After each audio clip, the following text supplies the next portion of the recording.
Hi, this is Dr. Pulsifer.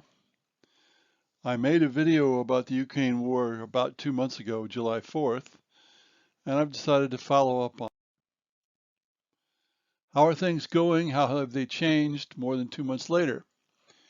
Keep in mind, I have a bias. I am anti-Russian. The Russian government doesn't understand that it can't have everything it wants.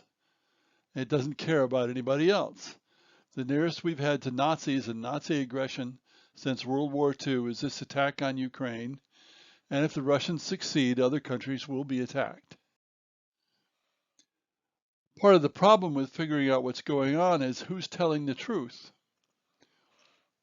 Certainly the Russian government spouts all kinds of crap that's proven not to be true. In fact, my guide is assume that what the Russian government says is a lie unless proven otherwise, which rarely happens.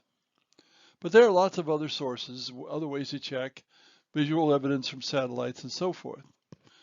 Moreover, the Ukrainian government seems to be much more reliable than the Russian when compared with the visual and other evidence. So what's happened on the battlefield? Well, the Russians ran out of steam a month ago anyway, maybe two, and evidently they are short of munitions. When they buy drones from Iran and artillery shells from North Korea, they're desperate. I don't know for sure, but I suspect Russia had gained less territory in 6 months than they had abandoned around Kiev early in the war. So they were not improving their situation. And of course, neither China nor Belarus can save them, or North Korea. You know, there was a wild rumor about North Korea wanting to contribute 100,000 troops, but I haven't heard anything more about that. So in the past few days, the Ukrainians have cut off some Russian units. They penetrated more than 50 miles in a few days, all the way to Kupiansk, Izium. The Russian defense has collapsed. And in Kherson, the Russians have had their supply lines cut. The bridges over the river, the Dnieper, which is a very broad river, have been severely damaged. So the Russians depend on makeshift ferries and fragile pontoon bridges. And it's some very large number of Russians, 20,000, 25,000, who knows, that are depending on those pontoon bridges and ferries, and that's not enough. In general, the Ukrainians are making clever use of water barriers and precision long-range weapons to cut Russians off from their supply lines. There's an old saying which comes from Napoleon and others, amateurs study tactics, professionals study logistics. Well, the Ukrainians have been very good at using logistics, which is supply, against the Russians. Now, the Russians also have a manpower shortage, evidently. They're desperate. So they're using Wagner Group mercenaries. They're allowing troops up to 60 years old. They're milking the unrecognized Eastern republics for cannon fodder, where they conscript virtually everybody.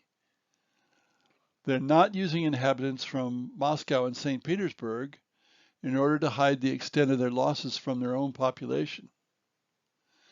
And those losses are evidently many tens of thousands, much more than Ukraine. In fact, we get Ukrainian estimates, which is something like 52,000 dead, but someone discovered just today a Russian government body talking about the money being paid out to widows and family of soldiers who'd been killed, and it was 48,000 and some. And of course, that didn't count all the people who've died who were from the unrecognized republics. So the Ukrainian numbers are probably low rather than high. And that's a hell of a lot of people to get killed when the Ukrainians only recently got to 9,000 killed, or at least that's what the Ukrainians said. So, grim. Now, what about the sanctions? As with any sanctions, economic sanctions, the target country can hunker down and make the best of it. But we have seen from other heavily sanctioned countries, such as Venezuela, Cuba, and Iran, that strong sanctions hurt immensely in the long run. Russia's economy is faltering. Their prospects for foreign investment are dead. They rely heavily on selling energy, and yet what happens when the West finds alternative energy, which they're certainly going to do now? Sooner or later, the Russians will not have good markets for their oil and gas. And right now, what they're doing is selling a lot to India and China, but giving them huge discounts. The Russians put out statistics, but they're probably lying about them. Russia needs a negotiated peace. And Russia hopes that somehow they can stop the war by withholding energy from Europe, hoping Europe will somehow force the Ukrainians to negotiate. The question is, will Europe hunker down and resist that? But even if many European countries throw in the towel, the USA, Poland, which is the next target, and the UK are unlikely to throw in the towel. This is another Russian cloud cuckoo land situation where they're hoping for something that even if it happens, it's not going to be good enough. Now, what about Putin? Putin appears to be achieving exactly the opposite of his intentions. Ukraine is still independent. The Russian economy has been set back decades. NATO is reborn and are adding Sweden and Finland, which the Russians certainly didn't want.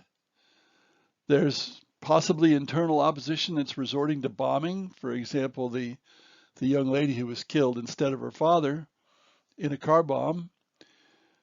The Ukrainians are going to hate the Russians for generations because of the naked aggression, the indiscriminate bombing, and the war crimes. And even Russian weapons sales, which was another way that they made money outside their country, must flag in the face of the woeful performance of their weapons in the war. If you were somebody who was looking to buy weapons, would you buy them from Russia? I certainly wouldn't. That doesn't mean you'd buy them from the United States, France, Sweden. There are other places that sell weapons. But why buy Russian weapons when they've done so poorly in the war? So if you're Putin, do you continue in cloud cuckoo land? It looks more and more like Russia cannot even break even. They've lost a lot of territory recently. If full mobilization is not possible, whether for lack of support at home or lack of war materiel, what else can they do? Use tactical nukes. And I would bet that the Ukrainians are staying spread out, to reduce casualties in case the Russians do resort to tactical nukes. And we'd have to say, what would the West do if the Russians use tactical nukes? I have no idea. I'm sure it's been discussed at great length within government circles. From Putin's point of view, it might be better to risk full mobilization, but men aren't his real problem. The war material is the real problem. You can draft all the men you want, but if they don't have the guns and so on to use, they're not much good. So Russia appears to be screwed, and we're approaching what I'll call a singularity where it's hard to predict what's next. What happens when, not if, Ukraine invades Crimea? Thanks for listening.